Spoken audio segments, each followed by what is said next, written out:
Hello guys and welcome to today's STPL. The other day I was casting the Castamu Star League, but we're back doing what I'm used to doing, so everything should go a lot smoother.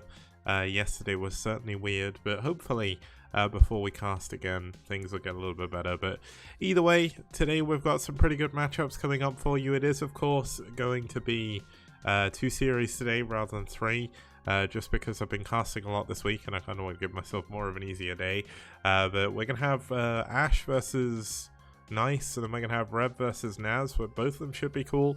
There is a walkover in Series 1, but that's because Master, as I explained last time, has seemingly disappeared from gaming altogether. So that's just the way things happen sometimes. Let's make myself a little bit bigger, just so I fit more on the screen.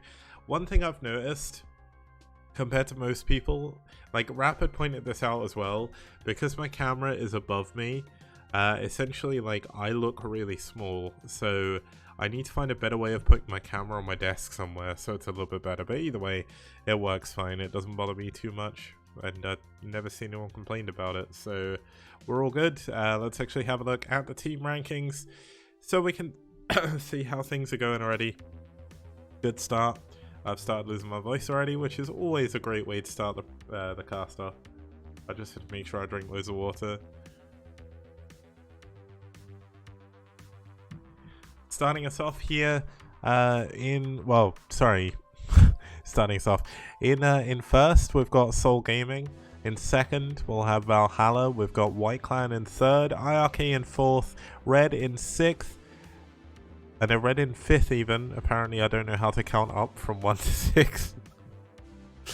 And 6th is NiCe, 7th is Bull, 8th is Eternal Friends, and then below them, as they are obviously of course the qualified teams currently, you have aSh, NetWars and Clan Revolution very, very close to being able to break up into that barrier. All it takes is a couple of losses or a loss or two, and from like Bull, Eternal Friends, NiCe, or even Red and IRK, and they can definitely catch up. There is 3 weeks left to go. Unfortunately, NiCe, DM and Storm are well away from the playoff spots, but they've still done pretty well this season. NiCe unfortunately look like they will be folding after the group stage is done as well. So let's have a look at the player rankings just to see how those are going. Not too much has changed at the top compared to last time. I have actually made it so if people have the same ELO, they actually get given the same rank. So we've got Eon Zerg and Famesi both tied in 5th place. Eon Zerg is really starting to catapult his way up, and so is DeWalt. So Scan did take over Noob at the end of last week, so we'll see if he can go even higher up this time. It's actually been a while since I've seen one of Noob's games, I think, in Season 2, so that could be why. But Kogut, DeWalt, all doing really well as well. So not to forget as well, Tai2 with his 10 wins, 0 losses currently, which is kind of crazy. But there we go. Let's have a look at today's matchup. We're going to have NiCe versus aSh. NiCe have won 3 of their series, aSh have won 8 overall. Now this is actually across the entire STPL. NiCe won a show match as well, but their round stats, they were 2 for 8. aSh are definitely closer to the playoffs, so this is going to be an incredibly important series for them. If they can win this series, they will be heading, well, they'll be heading closer to getting into the playoffs, which is obviously very, very big. All the playoff qualified teams will get a prize at the end of it. Obviously the lower end, maybe a little bit lower, but obviously the top 4 will get the vast majority. But essentially, I think Rev and NetWars are going to be cheering against aSh here because they also want to make it into the playoffs. And I can see Abby in chat already saying, let's go NiCe. But obviously, NiCe winning this game will be relatively bittersweet for them, just because their team is kind of falling apart right now. So a little bit unfortunate. But starting us off, we're going to have a TVP between Chef Kev, and we're finally going to have the return of Future. That's going to be on New Tornado. We're going to have a walkover in Game 2. Unfortunately, Master did not show up. No one can contact him. We have a ZVT between Essen and Radley coming up after that. And a TVP between Astro and Dreamer at the end of the series. So that should be a lot of fun. Obviously, we will have an ace match if the teams are tied after the first 4 games. And I'm looking forward to this series. We've got some good matchups. Radley TVZ is always fun to watch. Future He hasn't played in the STPL since 2018, so looking forward to seeing his debut back in the tournament for aSh this time rather than Media. And aSh has been a pretty good player so far, so seeing him TVP Dreamer, who is equally good in PvT, should be a lot of fun. So let's have a look at our first map. It's going to be the first time we've seen this map in a while. It is New Tornado.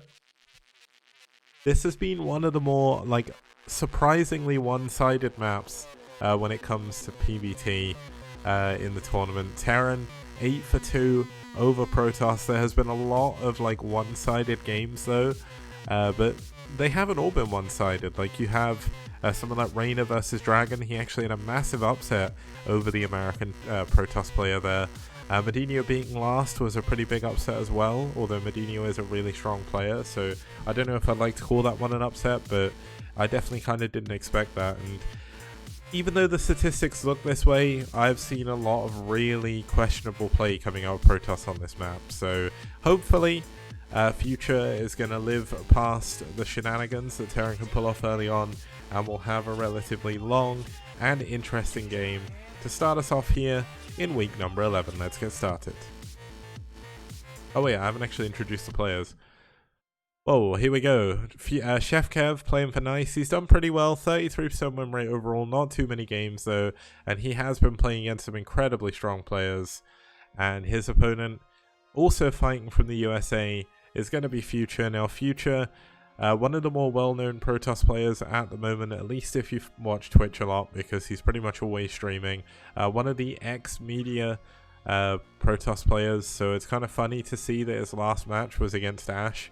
That was when he lost to his friend Logan, the captain of aSh, back in 2018 in October. And it's been a long while since then. It's been over a year, way over a year actually at this point, which is kind of crazy to me, but he finally came back. I got him to join a team, and he joined the team he lost to last. So 46% win rate for him, but back in the last season, he always seemed to come out and get wins against really good players. Like he beat Terror as well in a really good PvT on Plasma. So looking forward to seeing him play again here. He is 1 for 3 against Terran, but he has leveled up a lot since 2018, and it should be good to see how he's going to do. Media was in STPL. They were in STPL Season 1, Round 2, but unfortunately it was mainly Nyoken and Future that were playing, and Jaeyoon as well, but all of their other players were really inactive, so they kind of stepped back, and that's why they disappeared. But either way, it was fun having them there while we did. Let's get into game number 1.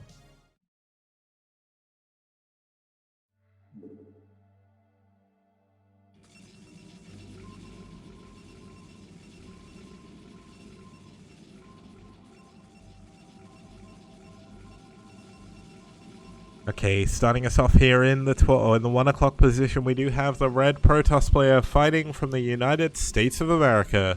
It's Future fighting for aSh. And his opponent spawning down here in the 4 o'clock position, we do have the blue Terran, also from the US of A. It's Chef Kev fighting for NiCe even.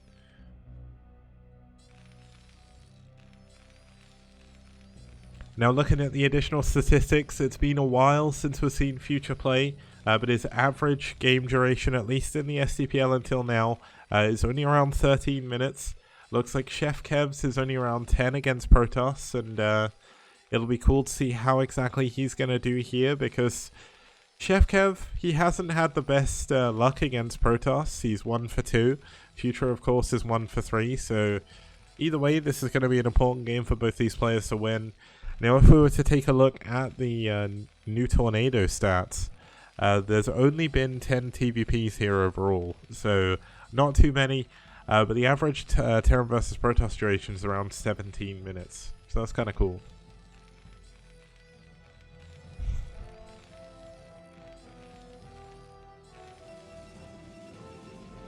Now, Future is the kind of player that plays very interesting styles in terms of what I think he's going to do this game. I think he'll play a little bit more macro-orientated, just because he seems to be doing that a little bit more often, but he's definitely not the kind of player who's adverse to doing cheese.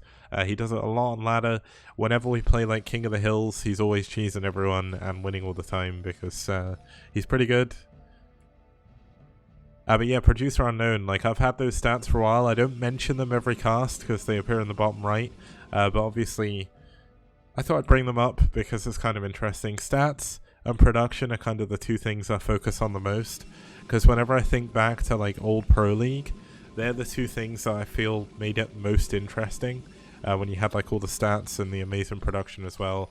Obviously, we can't have like doom zoom shots when people are getting attacked and stuff like that, but essentially I'd love to be able to get to a point where we could do that because that'd be amazing. Maybe what we need to do is when we get into Season 3, we'll make it so the finals are played live, and then I'll make sure that people join like a Discord. Maybe not a Discord with me because that wouldn't really work, but well, I guess Discord or like Zoom meeting or something, so I can get their like player cams. But yeah, tell it's your boy Future. He's finally back in the STPL after a year and 4 month break. I've been pestering him forever to try and get back into a team, and he got into one, so it's all good. And yeah, if anyone has any suggestions on Producer Unknown's thing of how saying STPL needs more clout, if anyone knows how I can make that happen, please let me know, because I've been trying and it's difficult. I don't know what I'm supposed to do. It feels to me like a lot of people more care about solo tournaments than team leagues, and it's something I want to change because team leagues are awesome and more people should watch them. I have been pestering him, Artel. I really have. Like, literally, every time he streamed for, like, a year, I'd come in and go, have you found an STPL team yet?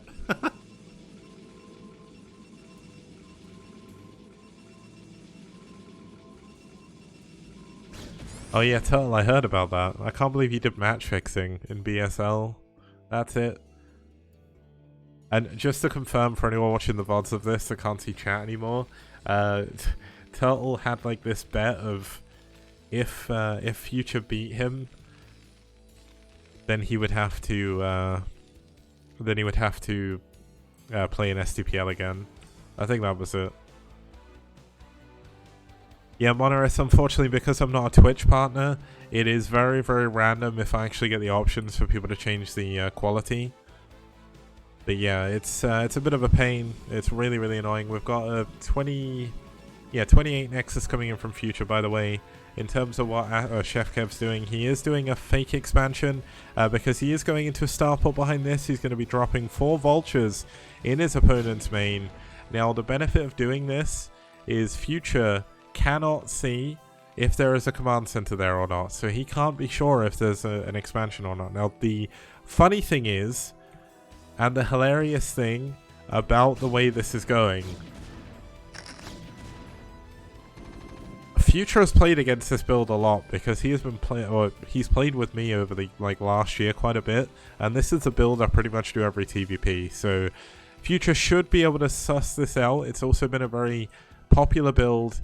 Chef Kev actually sending 2 SCVs over here, going to block himself from building the command center, which is a little bit of a pain. You really do need to make sure you build that on time, as your expansion is going to be quite far behind Future's already. He's going to have to do some form of damage with his dropship. Whether or not he's going to be able to do it is a different question, because it is quite hard. Apparently the bet that Art of Turtle had with Future was if he beat him in Chobo League, he had to join aSh. And if Turtle lost, he had to call Future Chobo King. But he joined anyway. That's kind of funny.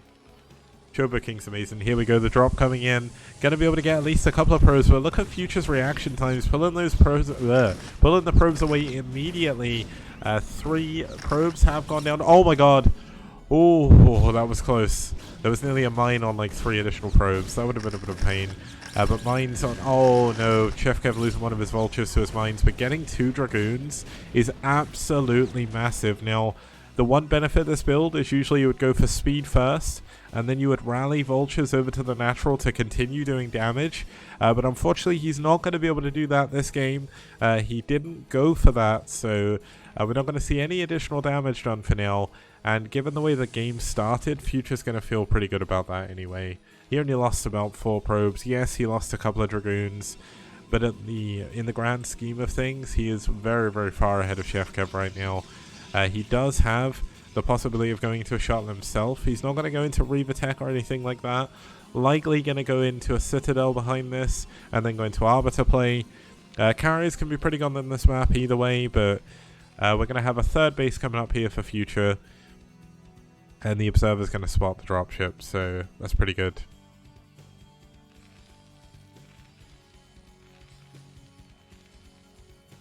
Oh, this is a nice move by Chef Kev. He knows the dropship was seen, so he's going to pull back, go in a different way. But look at Future.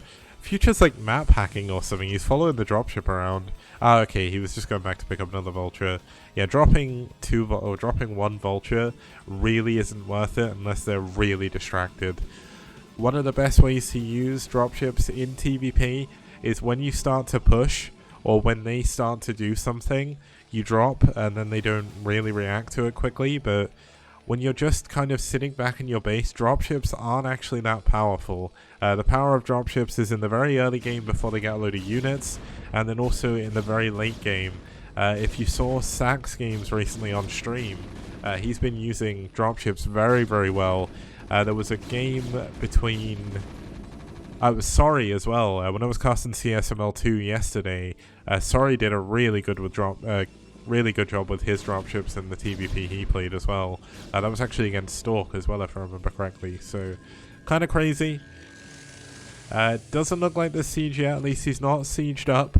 One of the funny things about going for this build is sometimes you can forget to build siege because you're so busy trying to micro vultures around. Oh my goodness, that mine drag killed both the vultures. Oh, the mine! Oop. Misclick. Oh no, he's going to lose his dropship as well. Nicely done by Future, doesn't lose too many probes, and does manage to secure his third base. Now, I can only imagine he does have siege, but he's not showing it off, unless he really has super forgotten it. Oh no, he has, yeah. That's happened to me so many times, especially in TVT, where you run around with vultures forever, and you're like, okay, I'm going to push and make a siege line now, and then you move your tanks into position and you not got siege, and it's like, damn it. Oh well, looks like he's going to be able to get siege mode up now. It doesn't take too long to research, and he's not under any major pressure to push or anything, but he is going into 5-fact before an expansion, so he is going to look to hit a little bit of a timing here. Now, he did get his armory quite early, or at least I thought he did, but he's only just got it looks like, and he's only just started +1, so that's definitely late. Whereas Future, in terms of his macro, is being a little bit more crisp. He's got a Citadel done. He's going into an additional 2 gateways. He's now up to 5, so that'll be up to 7. Interestingly, no Templar Archives coming in just yet, unless he's building it down here. But nope, it's just going to be a forge and some cannons.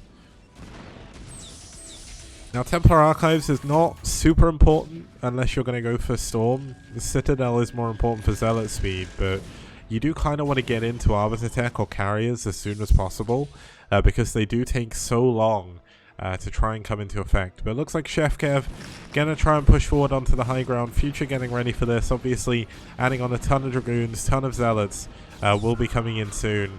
But he needs to be careful. If Chef Kev can get on top of this high ground, things are going to get very, very difficult for him.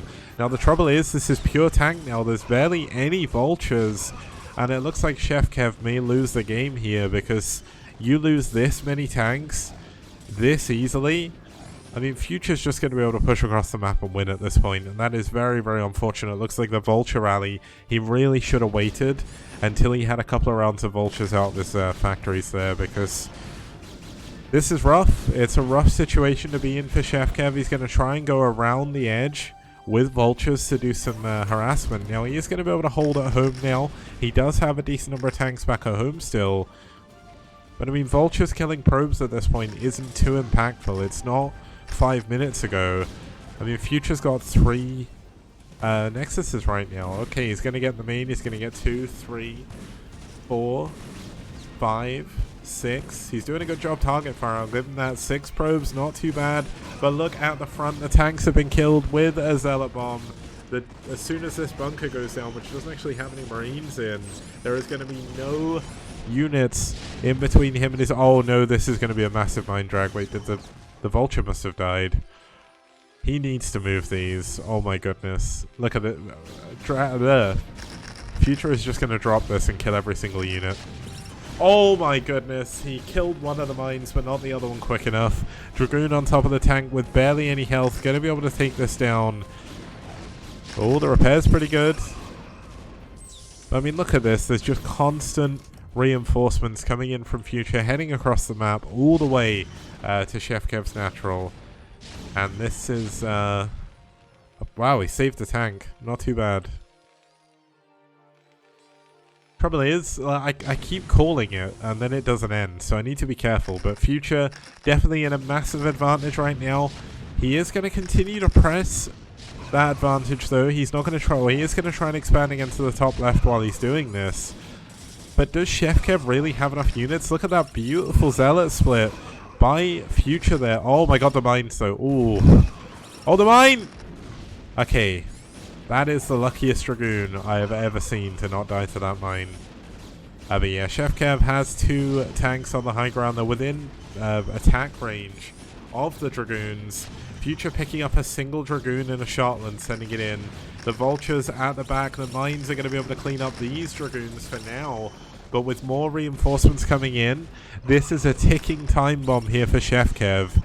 As the longer he waits, the more units Future's just going to be barreling down at him. He's got so many gateways. And there's only a matter of time. There we go. GG. Chef Kev taps out. And Future takes game number 1.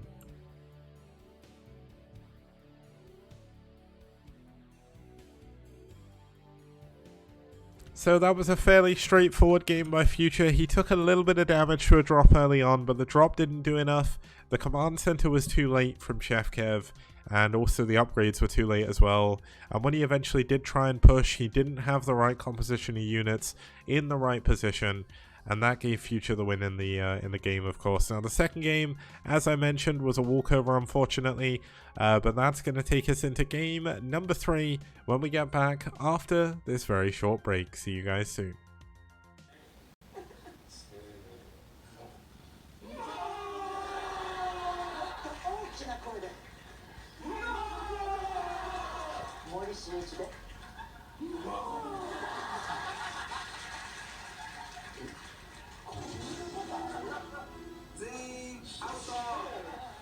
Toss a coin to your content creators, oh Valley of Plenty, oh Valley of Plenty, oh. Toss a coin to your content creators, a friend of humanity.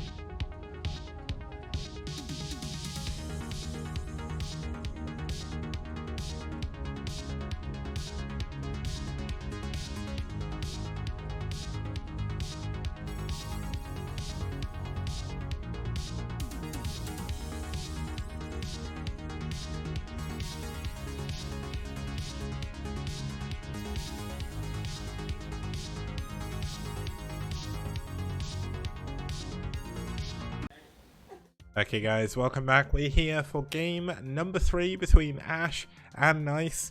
Of course, we had Future winning game number 1. Game 2 was a walkover due to Master not appearing.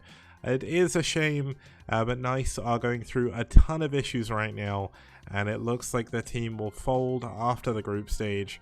I was warned at the beginning that it may happen by a couple of other team captains or whatever, but I thought because I let EF in, EF have done really well. They've been really well organized.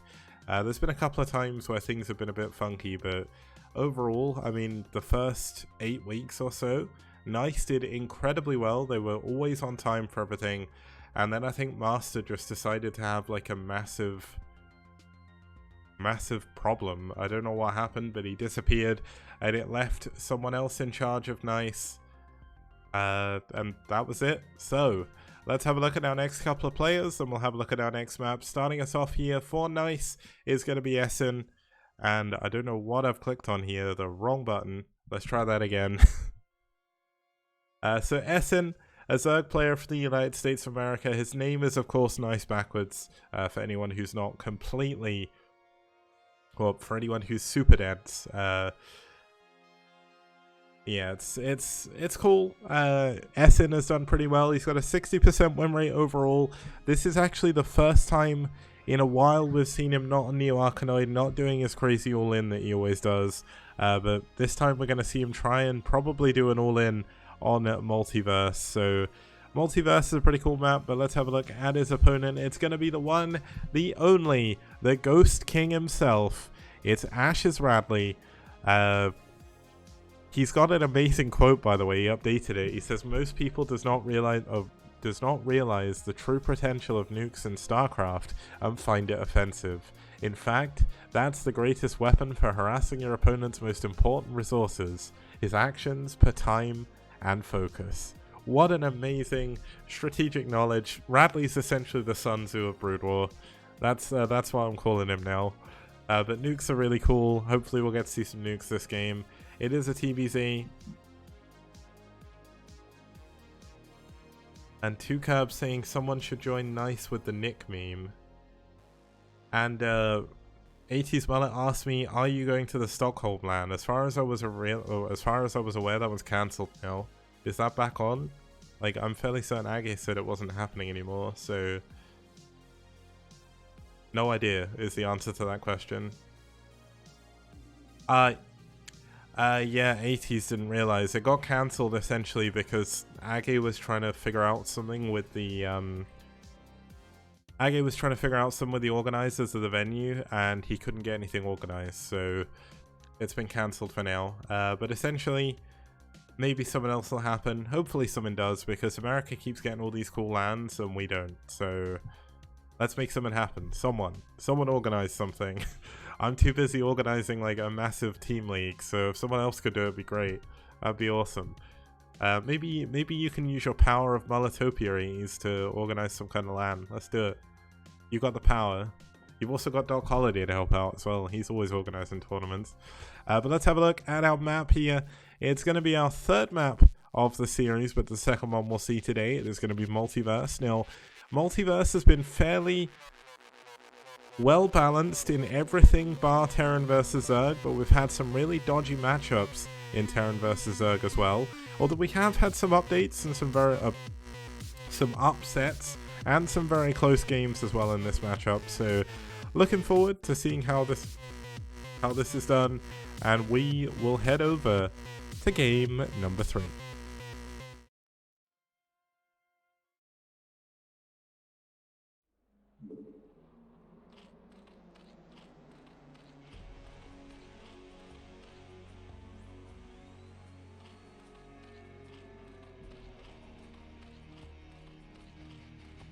Okay, starting us off here in the bottom left-hand position, we do have NiCe's aSh in the pink.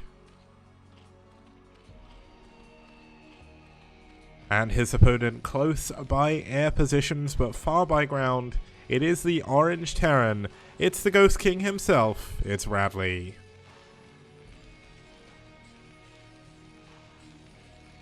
Hi, Jiraiya. Nice to see you again. Now, of course, aSh are 2-0 in this series so far. If Ghost King Radley can take this game, they will win the series.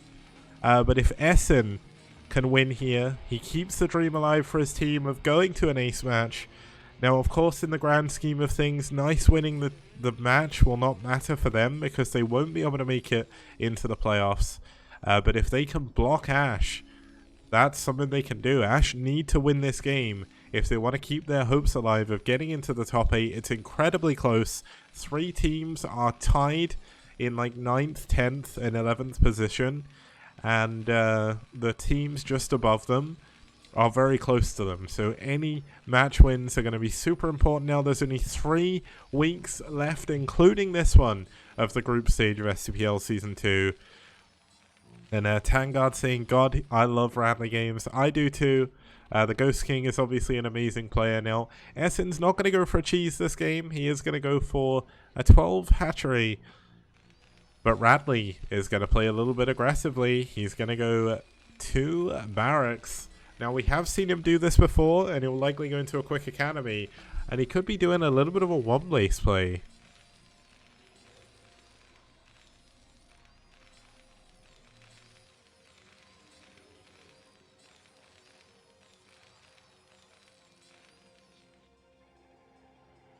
And a's, there's no need to be super bummed out about the LAN. It is a shame that it's not happening, but Europe is such a big place that I'm sure someone somewhere can organize something.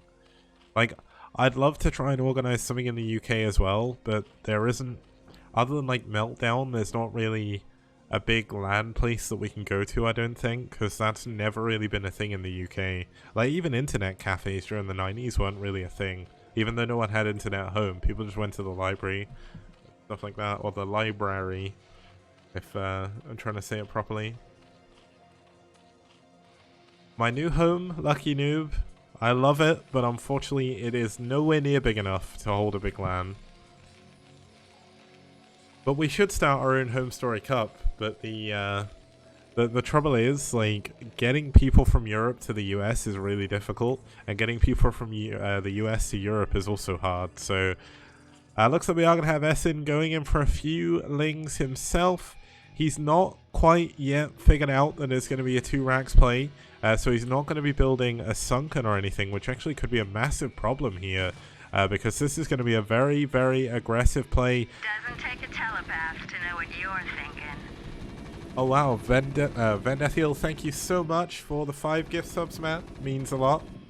I've actually got the like hype train thing. I don't know what it does, but I got like an email from Twitch saying I'd got the hype train. It obviously didn't activate there. I don't know if I need to turn it on. But thank you very, very much, Vendethiel, for the subs. I don't know if I'm saying your name right, by the way. I usually just call you Vend, because that's easier, but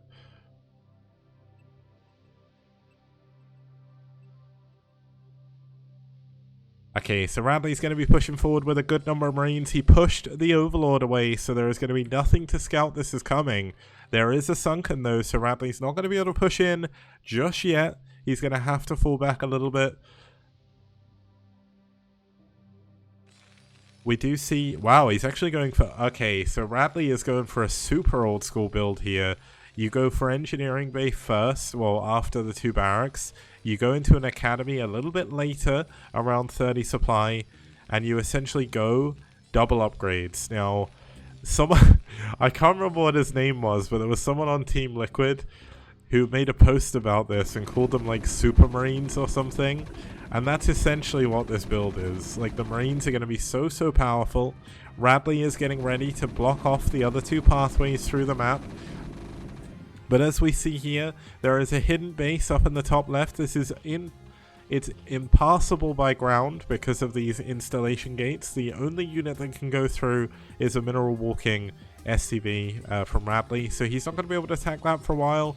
Are we going to see a factory coming in? I'm not too sure, but the way this is going, the Super Marine should be quite powerful here, but not really too sure exactly what they're going to be able to achieve. But I mean, obviously Essen looking to go up to Aspire, I believe that is, building in the naturals. So that's going to be annoying, at least for Radley. Wait, Radley didn't kill the other... Okay, so he scanned. What did he see? Okay, so he scanned the main, sees the lair, sees a Queen's Nest coming in, and honestly, for Radley, who's going for 1-1 upgrades and building up a massive Bioforce, that isn't actually that bad, because he is going to be able to break in to the natural with his 1-1 Marines for sure, and then he's going to be able to take out the Queen's Nest and the Hive. Now, of course, Essen will have the base in the top right, but honestly, that is not going to come into the game very, to be quite honest. Like, there's no third gash there just yet. You have to build drones up there. You cannot build any attacking units other than Mutalisks, and even them are quite difficult to build up there, because if Radley sees a single Mutinous leave that base with his units in the middle, he will know exactly what's going on. And I've just noticed Vendor gave 5 gift subs away, which is really, really nice, but he doesn't actually have a sub for himself, so if someone wants to gift sub him something, please do. Toss a sub to your Vendor Thiel. Vendor Thiel? Am I saying it right? Yeah, 1-1 is about to finish. The starport is about to finish as well.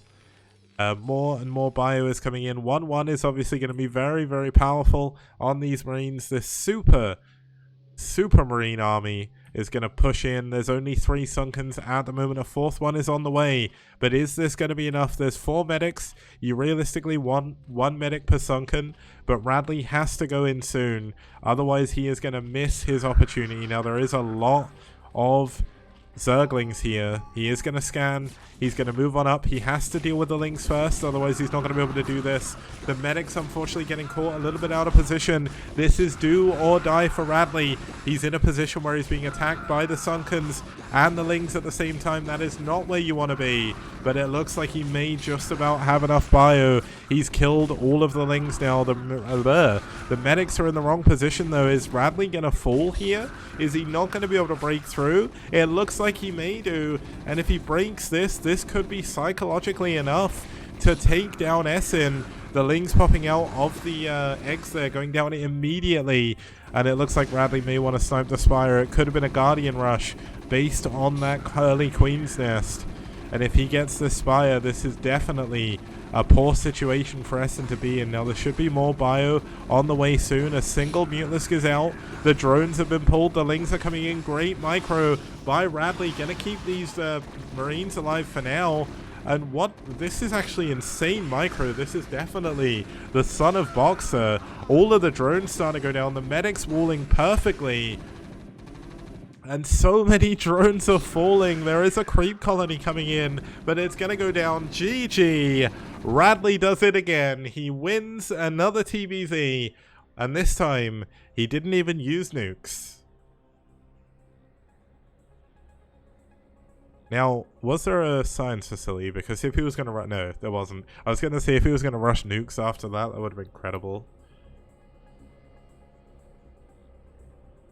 Yeah, that was a pretty good game played by Radley. Definitely a weird build, but if there's one person who fits the absolute epitome, if there's one person that describes the STPL for me, and I know I keep going on about Radley here, but... Oh, there was vultures in the main. I completely missed that. Oh, from the Flying Factory. Sorry, I didn't see it. Damn, that was awesome. But yeah, if there's one person that epitomizes the STPL, it's Radley. Weird maps, weird builds. And yeah, Fire the Observer, what does he know? He's terrible. What a garbage player. Doesn't even see, like, vultures in the main. Like, who would want to watch vultures killing stuff while Marines and medics are being, like, microed around like crazy in the natural? Just fire the damn Observer. What's he doing? No one cares. I'll be back in a few minutes with game number 4. See you guys soon. Okay, we have a... Let's try that again.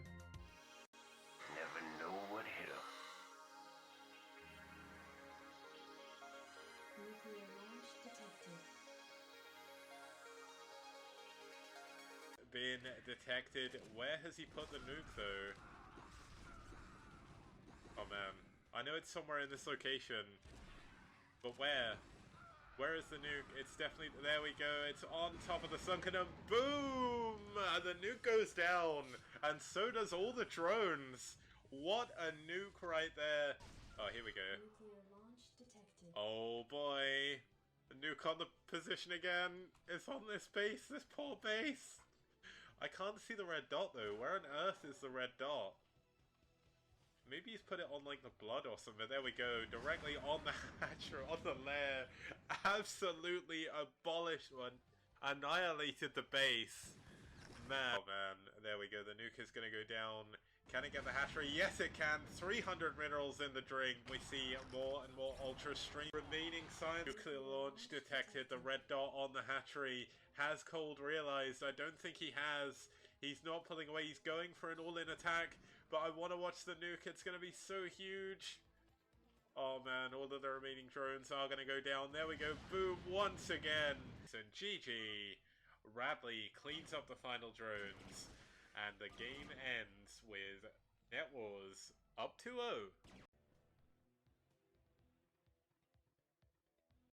Oh my... Radley.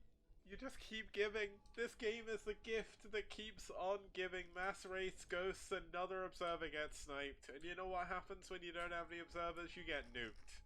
Right? You get nuked. And there's going to be a nuke on the army. Let's actually zoom out.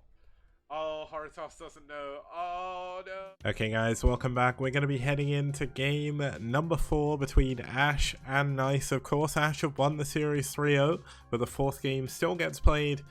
This single game could actually make a massive difference in the grand scheme of things. Let's just kick it up to the team rankings again, just to point out why. Where am I? I'm here. Wrong place. But essentially, look how close it is in the middle of the pack here. We've got from 6th position all the way down to 11th. That is 5 teams. Every single match, every single game is going to come into play. They are all so tightly packed together, and it's only the top 8 teams that will be making it into the STPL playoffs in Season 2. So that's kind of crazy. Let's introduce our next map, of course, as we are going to be heading into game number 4 very shortly. It's going to be Whiteout. Whiteout, one of the recent ladder maps. So essentially, a pretty well-known map. Sorry, I've been reading the chat. Radley saying he uses blind in TVT if Seringer's vessels. That's so... That is so unbelievably pointless because scan exists, but it's also so unbelievably cool. I'm not even going to apologize for that because that's great. And yeah, White, I'm really sorry that DM haven't done as well as they did in the last season, but still, if you stick around for Season 3, there's even more of a chance of getting further forward. I know that, like, you've had a few problems this season, at least in terms of, like, your players. But actually, I don't think you've had any problems. I think you've just been up against really tough opponents, I'm not gonna lie. Like, every single team is doing so well that every team is struggling, essentially. Like, even White Clan, like, they haven't won every single series this year, which is, well, I mean, they didn't last time. The only team that isn't really struggling is Seoul, and that's because they've got all the top Korean amateurs and all the top foreign players now as well. So, either way, Whiteout, this is going to be a TVP. Protoss are actually favored on this by 1 game, so not a massive advantage, at least based on the sample size. Now, when we have Astro for NiCe, Astro is the only Australian player in the STPL. Hopefully, if NiCe disbands, he finds another team. White, you may want to speak to some of these NiCe people, by the way, if you need some new players and stuff. But Astro, pretty good Terran player. It's kind of cool to get to see someone from Australia play, because it's just weird. Like, I didn't even know people in Australia since Legionnaire played Brood War anymore. And here's Astro. When he first joined, he was unsure if he'd be able to play because he wasn't sure if he'd lag too much. But the games he's played, they've all been interesting. He's been up against some very strong opponents recently, though. But he did win his first 2 games, so that's always something to look forward to. Now, his opponent going to be Dreamer. Dreamer has been doing pretty well as well. 50% win ratio overall. Not easy to achieve in a big team league where every single game is best of 1. He's played against some really good players and beat them. More recently, he beat Kingdom and he beat Jessica.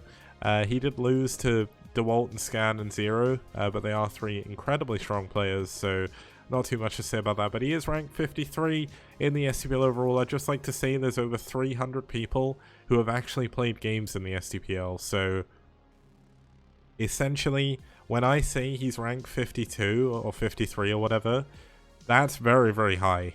There's actually... I updated a Google spreadsheet. Let me tell you how many people there are with games played. Overall, there is 328 players with games played in the STPL with ELO. So, pretty crazy to be that high up. And let's get into game number 4 and see how he's going to do as he faces off against Astro. It's Russia versus Australia in this NiCe versus aSh final match.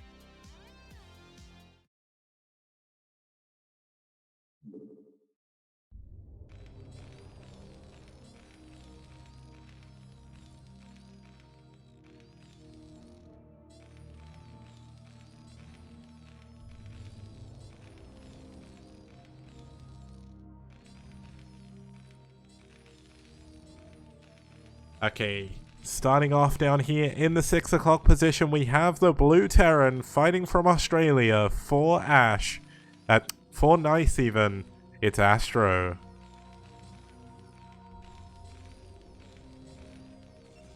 And his opponent spawning up here all the way from Russia, fighting for aSh in the red, it's Dreamer. Now it is going to be a TVP, a very, very fun matchup, and yeah, Astro is Australian. I was very surprised, but he is actually from Australia, which is kind of crazy. I was mentioning that before, but...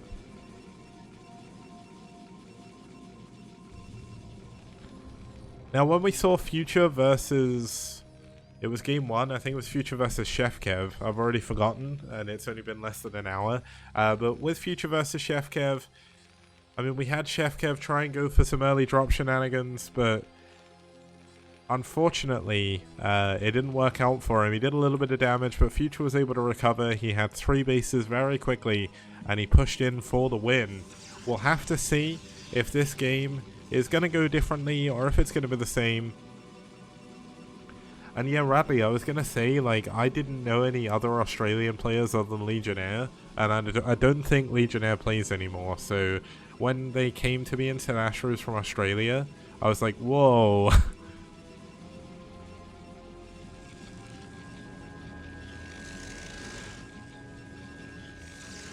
Now we've got Astro walling in. This is actually a wall I'm going to steal. I didn't realize you could do this. I've not actually played on this map for a while, just because I've not actually been playing ladder too much recently.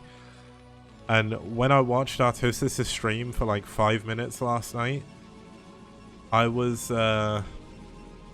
reminded why I don't play ladder, because I get very angry, and unlike Artosis, who immediately got angry at Crossy, because he played against VT's Crossy on ladder, because Cross is back in Korea at the moment, I get angry at myself, so I avoid ladder like the plague, to the best of my ability to make sure I don't lose my mind, essentially.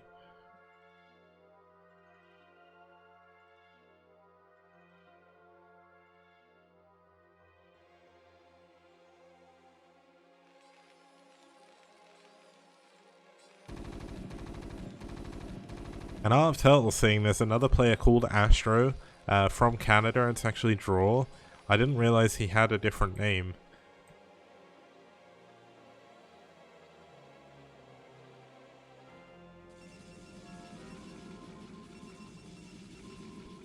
Okay, so we've got Gate Goon, Gate Core Goon range, everything looking perfectly normal for Dreamer.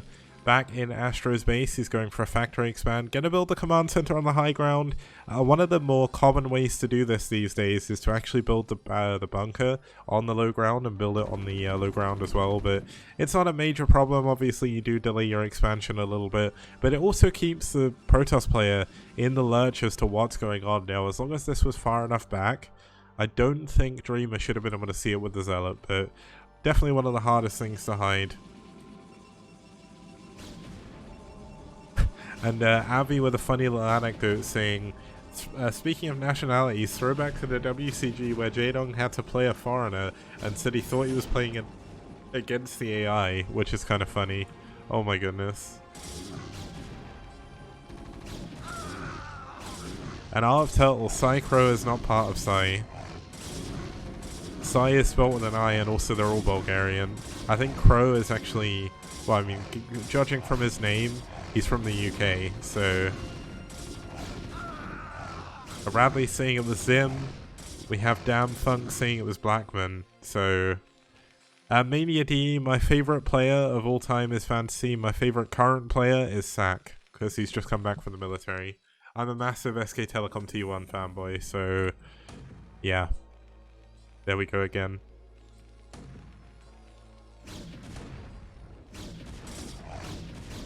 And yeah, Shad, you did just miss aSh. Well, you've not missed them yet. There's still game 4. Obviously, you did miss Radley and Future's games, but other than that, this is still a good game to come into. Dreamer's doing a pretty good job so far. He's going to block the expansion from coming down. Now, Astro did delay his siege mode a little bit to get up a quicker engineering bay, as well as a quicker second tank. So this means that Dreamer could have actually stayed a little bit longer.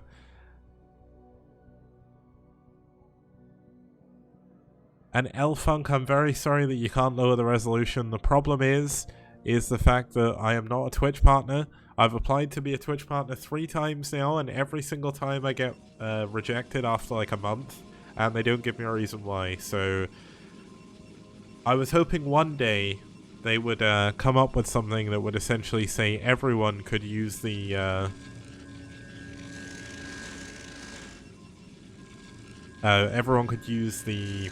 quality settings, but unfortunately they haven't done that. They've added loads of stuff to affiliates, which I'm really happy for, because obviously it makes my streaming experience a little bit better and the viewing experience for you guys better, but without being able to change the quality, it's really, really annoying. It's completely random if you're an affiliate, if you get that, and unfortunately I have no control over it either, so unlucky noob. I'd love to boycott Twitch, but unfortunately where else am I going to stream? If I stream on a Freaker TV, I won't get half the people watching that I do, and at the end of the day I want to show the STPL games to as many people as possible, just because I want you guys to enjoy them as much as I do.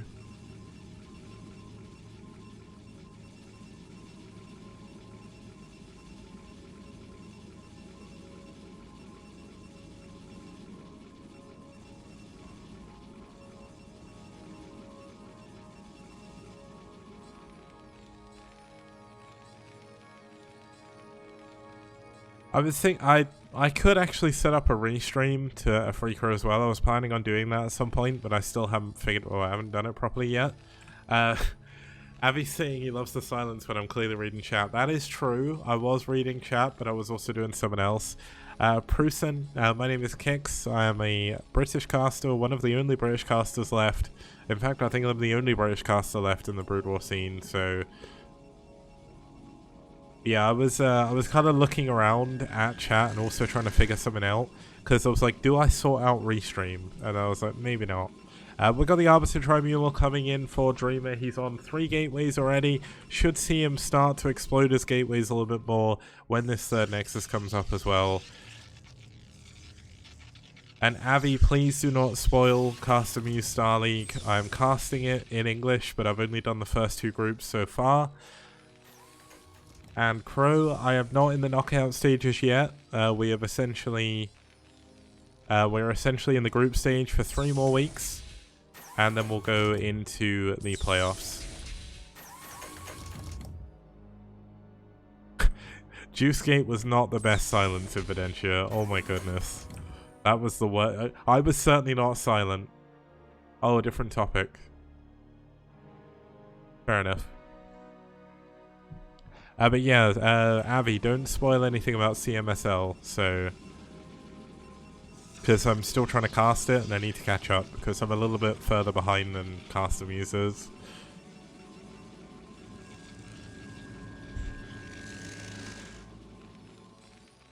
Okay, so third base coming up for Astro. Third base for Astro is actually going to finish before Dreamer's is, so this is actually a big mistake by Dreamer, delaying his expansion a little bit too much, I would say. Obviously, we've not really had too many engagements in the game as well. I'm glad you've moved on to spoiling the end of the world things, but yeah, just don't mention any custom use spoilers, and then I'm happy. I'm not casting the end of the world stuff. Ah, okay, don't spoil it. Just no spoilers. That's probably the easiest thing to do.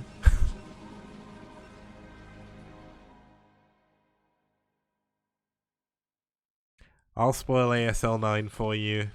Sak is going to win. He's going to qualify first time, and then he's going to win overall because he's a great Terran player. And that's how it's going to be. Okay, first upgrade, +1 attack of course, coming in for Astro. He's going to go for his second armory, and essentially exactly the same time. This is perfect timing. Now the Arbiter is already out for Dreamer. This is why he delayed his expansion. Now, it's kind of interesting because usually if you go for an Arbiter off of 2 base, you'll add a lot more gateways, and you'll go for a lot of units to try and go for a bust. But he actually didn't do that, so his unit count isn't especially high. He is up by 30 supply, but it is TVP, so that's kind of normal at this stage in the game. And I mean, look at the amount of tanks that Astro has. At this stage in the game, he's got tons of them. He's got many of them in position. And if anyone remembers the famous quote from Boxer, that is many tank. And that's difficult to deal with for Protoss, but Astro will eventually need to start adding on more vultures. This is why he's going to add on an additional 3 factories. Should see him go up to around 9 as well. He'll add an additional 3 on, maybe 4. And the reason for this is he has the money to. He's got 3 bases. He has 3 gases. Now this is a small base, so there's not actually that many minerals in it. There's not that much gas there either. And Chad, it was actually I think it was Boxer, it was in like a random screenshot of like one of the oldest games, and he had like a clump of about 25-30 tanks or something, and Radley saying Astro should have 3 starports. Oh my goodness. I dread to look at the practice games you have with Dreamer, Radley, because Dreamer must hate it. It must be so hard to play against you. Now, here we go. We are going to have a Stasis coming in on the front 3 tanks, but that's not really going to be enough, I wouldn't say. Protoss army going to be moving down. There's not too many Zealots, though, and that's going to be the major issue. There's so many tanks here, but no, the Zealots, because there's no Vultures, get immediately on those back tanks, and the Dragoons are going to be able to clean up the tanks at the front and also be able to take down this gas, and that is going to be amazing. Because if he gets this gas, all of a sudden, Astro loses the ability to build 3 tanks at a time. He's going to build this add-on, but he can't really afford it for the time being. He's not going to be able to afford the additional factories for a while. He's going double upgrades, of course. This is going to be 2-1. But that's the way things go sometimes. 1-0 attack, or +1 attack. Very, very, very powerful. We've got +1 attack coming in for Dreamer. And also he's added on a ton of gateways. He's up to 1, 3, 4, 5, 6, 7, 8, 9, 10 gateways. But 3 bases up and running. 4th base is going to be running very soon as well. And we should see Dreamer looking to try and expand towards the top right. Go for the other main. And that's going to be when we get the... Oh wow, he's not actually going to go for the other main. He's not going to go for another gateway farm either. Now, of course, the Arbiter didn't go down before, but he did use all his energy. But he should have enough for recall soon enough. And if you recall behind the Terran army, things are definitely going to be problematic. And Lucky Noob saying, anyone have the best kicks picture you can find? Good luck. There are very few photos of me.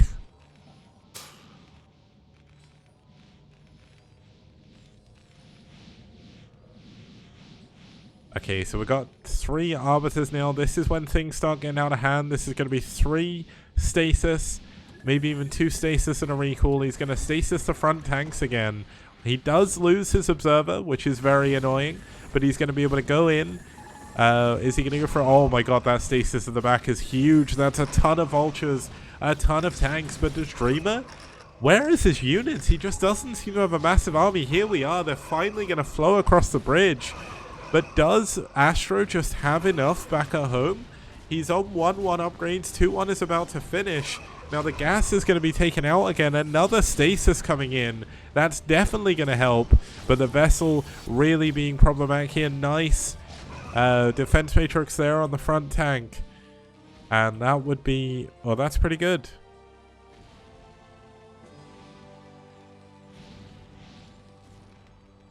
Now we do have a dropship in the natural. Sorry for missing this. There's actually 15 probes gone down. This is a good usage of a dropship.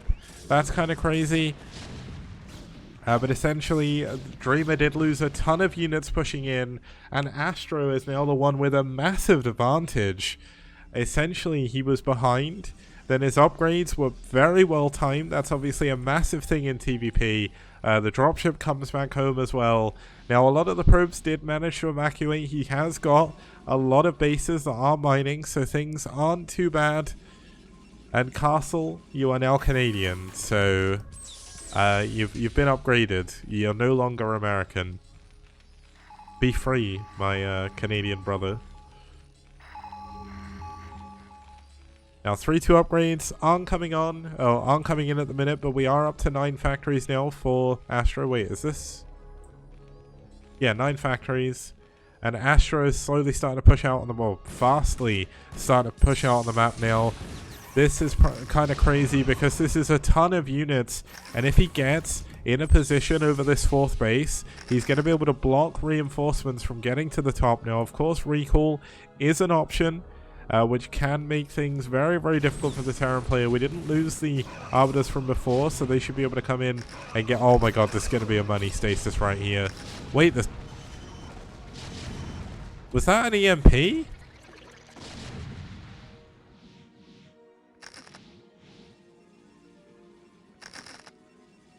Was that... Okay, that must have been an EMP. I didn't see it. Like, usually the stasis will still go off even if the EMP hits, but I guess the animation hadn't started yet. But it looks like we are going to have a counterattack coming in. But once again, Dreamer just doesn't seem to have the number of units that you would want. He's stasised a couple of vultures. That isn't going to help. These Dragoons are going to go down, and it looks like Astro is in a very strong position to actually win this game. And that is definitely not something I thought was going to happen, but mine going off on the Dragoons as well. Every single unit of Dreamer going down there. He does have a good number of gateways, but is it enough? He just can't get the units necessary to deal with many tank. And many tank is what Astro has right now. So, oh, this is a tough game. Hey Customuse, good to see you, man. I guess either you're just waking up or you've been awake all night, which is kind of crazy. But we've got another counterattack coming in. This is a little bit more of an impactful stasis, but even then, Dreamer just does not have the units necessary. He loses his 4th base. He doesn't have another gateway farm, so he's going to find himself contained in his main. There's been no attempts of going in for a recall. He has got an Arbiter up here, but if he flies that in, it's likely going to die. And it looks like this could be too little too late for Dreamer. He is down 40 supply. And things are looking crazy.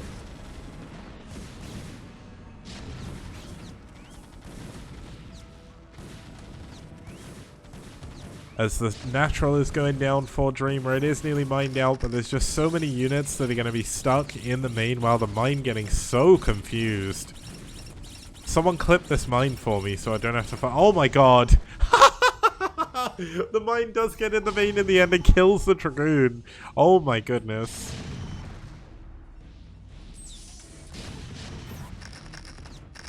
Now the 4th base coming up for Astro down in the bottom left now. The Arbiter still not going in. He doesn't really have any units to be able to recall. He's got no way of getting out on the map to go for a flank either. And this is definitely where things start to get really, really difficult for Protoss. Your gateways are going to start going down to the tanks. I mean, you could just sit there and go for a contain, which looks like we are going to see here. Well, look at this. The 5th base is going... Well, this was the 3rd base, technically. It's going to go down. The tanks, not quite in position... Oh, they are in position to attack the Nexus. Sorry, my bad. That Nexus is definitely going to go down.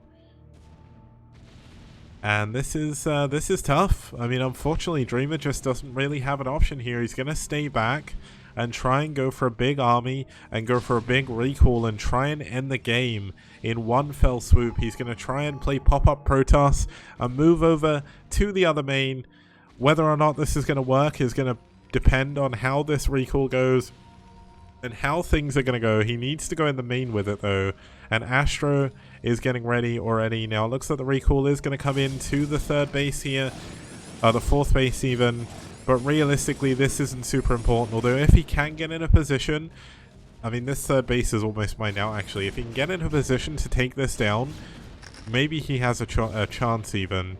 I mean Astro hasn't got in, he's not killed the Nexuses, the gateways even. We do have a STV moving up here. We'll scout the new Nexus coming in. And now we've got double recall now. So there is 2 armies from Protoss out on the map. He's going to be able to use this to go into position. Now look at Astro. He is immediately pulling back all of his units from the front because he knows the only way he is going to be able to do this is, or the only way he's going to be able to lose this game is if he fully mines out, which he's incredibly close to doing. And if he cannot clear the Protoss armies in the middle. And he recalled the MT Expo, Radley, to get the units out of his base, I think, more than anything. Now, of course, Astro does have the advantage, but Dreamer has the macro advantage for now. He is slowly going to be able to break out into his extra base. He's got 2 bases mining to Astro's. I mean, I don't even know if you can call this a base anymore. It's about to mine out fully. Now the units down here in the fourth base of Terran are going to go down, so a command center should be able to fly over. But we do have an Arbiter getting ready to come in for a recall. The front one is going to eat the turret shots, but it is going to go down to the turret, I think. So does need to be careful. I mean, that's not going to help too much, but look at this. The Arbiter coming into the main. Let's keep an eye on those units. Is he going to do the ones from the main? No, he takes the units from the fourth base. And he is going to be able to get on top of the factories. There is no production and no mining currently for Astro. So if Dreamer can deal critical damage here, then he can still win this game. It looks like we've got a few probes actually coming out to distance mine. Dreamer does need to be careful with that, but the vessel going down, so there's going to have to be a lack of scans. Wait, how many scans does he have? He's got no scan there. Oh, he's got 3 scans here, so what, 3 scans overall, so that's not too bad. The units in the main get cleaned up. Another command center does flow over here, so Astro is going to be able to start mining again. But while this has been happening, Dreamer has been continuing to macro. He's been continuing to grow his economy. And someone did clip the mine, thankfully, FakeFin. Buena, being the boss that he is, did clip it for me, so that's good. Now, the Arbiter does survive down here in the bottom right. That's not going to be able to be cleaned up. But the trouble is, Dreamer's army is small compared to Astro's. Dreamer lost a lot of money, a lot of time, and a lot of units by going for those recalls. I mean, it did get him out on the map. It did get Astro away from the front of his base. But this is not an army that can take on a 3-2 army from Terran. I am not an advocate of saying Tasagi, but when you get to 3-2 as Terran, I mean, Protoss need multiple armies to beat that. That's how it's designed. And unfortunately, like, Dreamer just doesn't have the ability to do that. He's only on 34 probes. His bases are not fully saturated. I'm really not sure how Dreamer, if possible, is going to be able to pull this back. Finally, we're going to have Astro moving up. He's managed to clear his way through the units that Dreamer had at the front again. Now, there are units at the back. There is going to be another recall by the looks of it. But realistically, it doesn't matter too much. Thank you, Just, for the postman. Means a lot. Welcome to his viewers. We're currently watching the final game of aSh versus NiCe. There's been a bit back and forth, but Astro overall has had the advantage for a very long time now. He's going to be able to take down the main, and look at Dreamer. Dreamer is playing the absolute way I hate Protoss to play, where they just keep running, they keep building units all over the place, and they keep building gateways, and they keep building buildings. It's so frustrating to play against, really. Now wait, did he? No, okay, I thought that vessel went in for an EMP. That would have been kind of cool, but looks like he didn't get that. Yeah, the DT should be queued up here. That's like the next level strat. But looks like Dreamer gonna wait and build all his units over in the top right. He doesn't have that much money, that's the problem. I mean, unfortunately he didn't have a stasis for his ramp. Like, imagine if he just stasis his ramp there and all of a sudden everything would be different. And yeah, Naz versus Rev should be a good one. And Turtle saying I'm getting angry because Dreamer won't die. Dreams never die, man, especially Dreamer. But Astro, I think, has definitely managed to get this in the bag. He did a really good job pulling all of his units back, just leaving a couple of vultures to kind of stop Dreamer from being able to push out. He's got a massive force at his 4th base now, 1 million mines as well. And although Astro is only mining off of 1 base, it doesn't really matter too much. He's got so many units absolutely everywhere. Let's look at the vision. Like, Astro sees everything right now.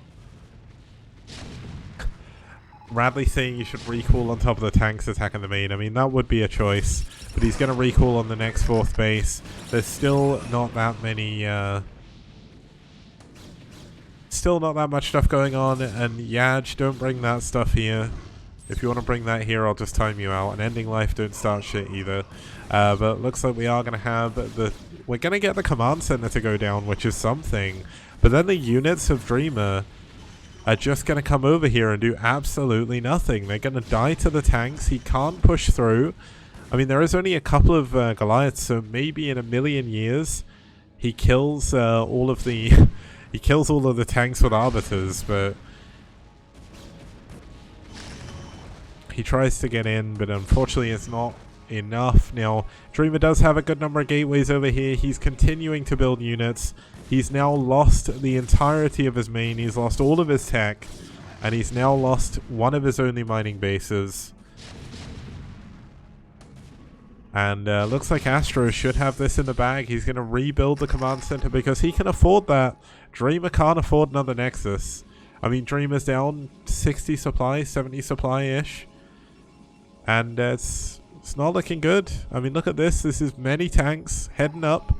Back to the base again. This tank at the front has got 8 kills. He's a veteran. He's going to go back to Tarsonis. This guy's got 10. Wow. Now, an Arbiter just killed a vessel, so heads up, guys. Arbiters are OP, just so you guys know. But there was an EMP before that happened, so there's not going to be a stasis on the ramp. And the final gateways are going to go down. Now, if Dreamer wants to be really annoying, he's going to wait until Astro kills all of his buildings, but yeah, this is definitely a difficult situation for Dreamer to be in. He's going to continue to try and rebuild, but he's only on 1 base. He sees the SCVs heading over to the other base, but he can't do anything about it. There is still a lot of scans, so he can't even like farm DTs here. And he's going to try and push forward with his final remaining Dragoons. It's not going to be enough. Many tank under the ramp is going to cause him a lot of problems. And, I mean, this is just too much. Astro got an advantage early on. He rode it all the way to the finish. And after a 27-minute game, which was quite back and forth for a while, Astro wins game number 4.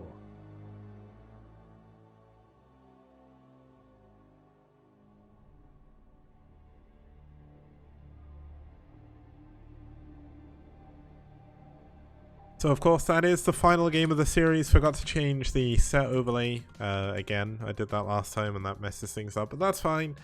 We did have a 3-1 victory for aSh. Now unfortunately for aSh, losing that game could actually be the difference between them making it into the playoffs and them failing to make it. So that's kind of crazy, but essentially that was a win for aSh regardless. Astro did a really good job, and definitely if NiCe do disband, another team should pick up Astro because he is a very good player.